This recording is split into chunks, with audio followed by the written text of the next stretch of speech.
उपाध्याय हरिऔध, जो कि हिंदी कविता के क्षेत्र में अपना एक उल्लेखनीय स्थान। बच्चों, आप जब भी किसी फूलों के बगीचे से गुजरते हैं तो सदा फूलों की सुगंध लेने की कोशिश करते हैं, उनकी सुंदरता को निहारते हैं, उनकी तारीफ करते हैं, उन फूलों को तोड़कर अपने घर ले जाना चाहते हैं। लेकिन वहीं फूलों के बगल में ही कांटे भी होते हैं, उनमें तो कोई दिलचस्पी नहीं लेता, कोई उनकी प्रशंसा नहीं करता। आखिर क्यों? इस क्यों का जवाब मिलेगा हमें इस कविता फूल और कांटे में। मैं कविता को पढ़ रही हूँ, आप एकदम ध्यान से सुनिए, हर एक शब्द के उच्चारण पर ध्यान दीजिए। जन्म लेते जगह में एक ही पौधा उन्हें है पालता, रात में उन पर चमकता चांद भी एक ही सी चांदनी है डालता। मेह उन पर है बरसता एक सा, एक सी उन पर हवाएं हैं बही, पर सदा ही यह दिखाता है हमें, ढंग उनके एक से होते नहीं। छेद कर कांटा किसी की उंगलियां, फाड़ देता है किसी का वर वसन, तितलियों के पर कतर, भौर का है वेद देता श्याम तन। फूल लेकर तितलियों को गोद में, भौर को अपना अनूठा रस पिला, निज सुगंध और निराले रंग से है सदा देता कली जी की खिला। है खटकता एक सबकी आंख में, दूसरा है सोहता सुरसीस पर, किस तरह कुल की बड़ाई काम दे, जो किसी में हो बड़प्पन की कसर। चलिए अब हम स्टैंजा वाइज एक एक स्टैंजा के अर्थ पर ध्यान देते हैं। है जन्म लेते जगह में एक ही पौधा उन्हें है पालता। फूल और कांटे दोनों एक ही जगह पर जन्म लेते हैं, एक ही पौधे पर उनका जन्म होता है, एक ही पौधा उन्हें सींचता है, एक ही पौधा उन्हें जिंदगी देता है। रात में उन पर चमकता चांद भी एक ही चांद है, जो अपनी चांदनी उन पर एक जैसे बिखेरता है। चांद फूल और कांटे में कोई अंतर नहीं करता। पौधा उन्हें पालने पोसने में कोई अंतर नहीं करता। मेह उन पर है बरसता एक सा, एक सी उन पर हवाएं हैं बही। मेह अर्थात बादल, क्लाउड्स भी, बादल भी उन पर एक ही तरह बरसते हैं। कोई बादल अपना पानी देने में कोई भेदभाव नहीं करता कि फूलों पर ज्यादा पानी छिड़क दिया जाए, कांटों पर रहने दिया जाए। हवाएं भी उन पर एक ही तरह बहती हैं। ऐसे नहीं कि फूलों को अच्छी हवा दे दी जाए और कांटों को यूं ही अवॉइड किया जाए या टाल दिया जाए। पर सदा ही यह दिखाता है हमें, ढंग उनके एक से होते नहीं। लेकिन चाहे पौधा हो, चाहे चांद हो, चाहे बादल हो, चाहे हवा अर्थात पवन हो, ये सारी चीजें जब फूल और कांटे में कोई भेदभाव नहीं करती, तो फिर फूल और कांटे के ढंग में इतना अंतर क्यों है? फूल और कांटे दोनों एक अलग अलग तरह का जीवन जीते हैं। प्रकृति उनमें उनको बड़ा करने में, उन्हें जन्म देने में कोई भेदभाव नहीं करती, लेकिन फिर भी दोनों के काम बहुत अलग हैं। आइए एक नजर डालते हैं कि कांटा क्या क्या काम करता है और फूल क्या क्या काम करते हैं। छेद कर कांटा किसी की उंगलियां, फाड़ देता है किसी का वरवसन। वरवसन अर्थात वस्त्र, कपड़े। कांटा जो है वो किसी की उंगली में छेद कर देता है, उंगलियों में धंस जाता है, उंगलियों को चोट पहुंचा देता है, यहाँ तक कि खून तक निकलने लगता है।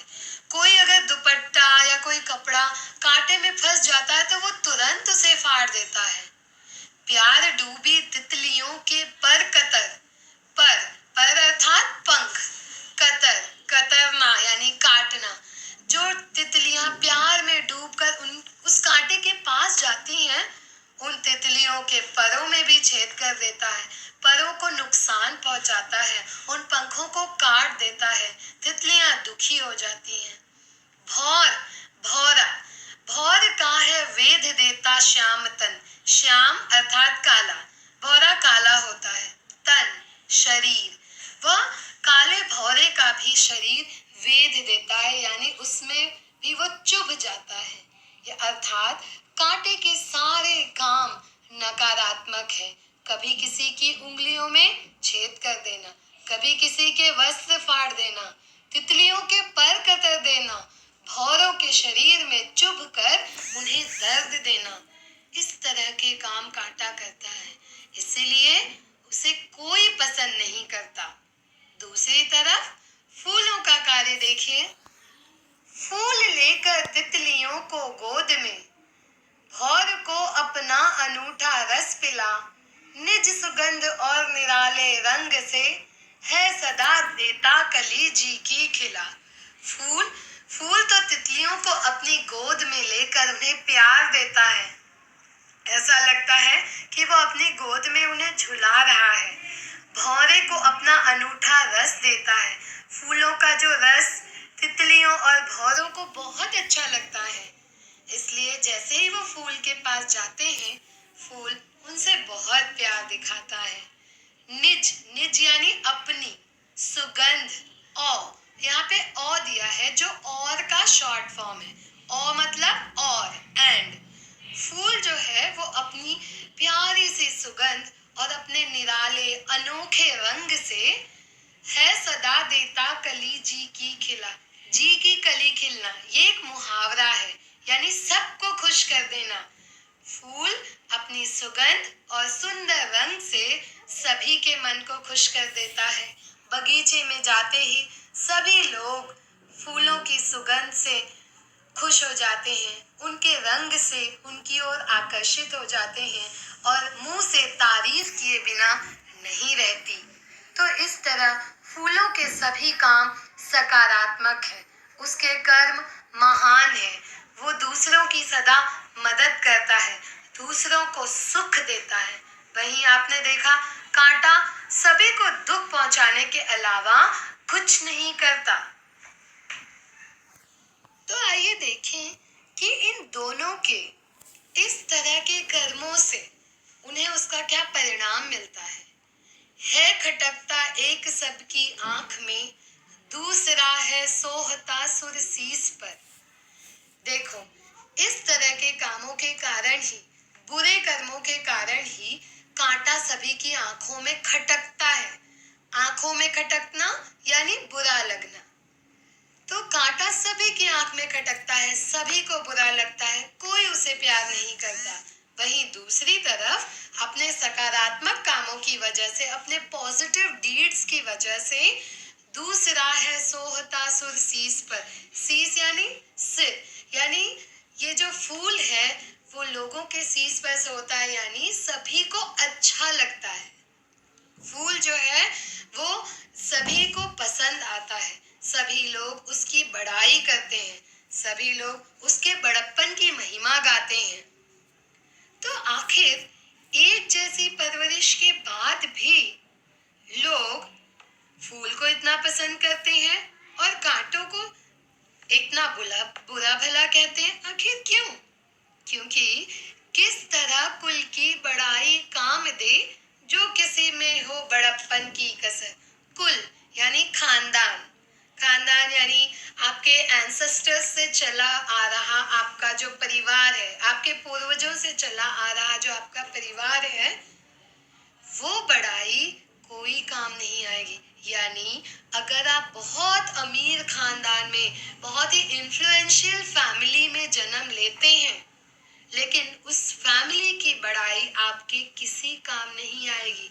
क्योंकि अगर किसी में हो बड़प्पन की कसर, आपके कर्मों में अगर बड़प्पन नहीं है, आपके कर्मों में अगर बड़प्पन की कमी है, कसर रह गई है, मतलब कमी है, आपके काम नकारात्मक हैं, बुरे हैं, लोगों को दुख पहुंचाने वाले हैं, तो फिर आपके खानदान का बड़प्पन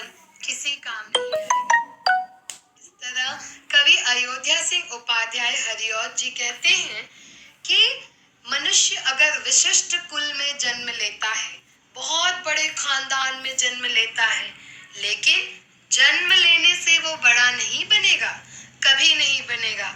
अगर वह बड़ा बनेगा तो अपने कामों से, क्योंकि वर्क इज वर्शिप, कर्म ही पूजा है। यदि हम अच्छे कर्म करते हैं तो दुनिया हमारी तारीफ करेगी, दुनिया हमें पसंद करेगी। यदि हम बुरे कर्म करते हैं तो हम सबकी आंखों में खटकेंगे। अच्छे कर्म करने पर सभी हमें अपने शीश पर चढ़ाएंगे, अपने सिर पर चढ़ाएंगे। वहीं बुरे कर्मों का नतीजा बुरा ही मिलेगा, कोई हमें पसंद नहीं करेगा। इसलिए इस तरह बच्चों आपको यह कविता समझ में आई होगी। Bye bye.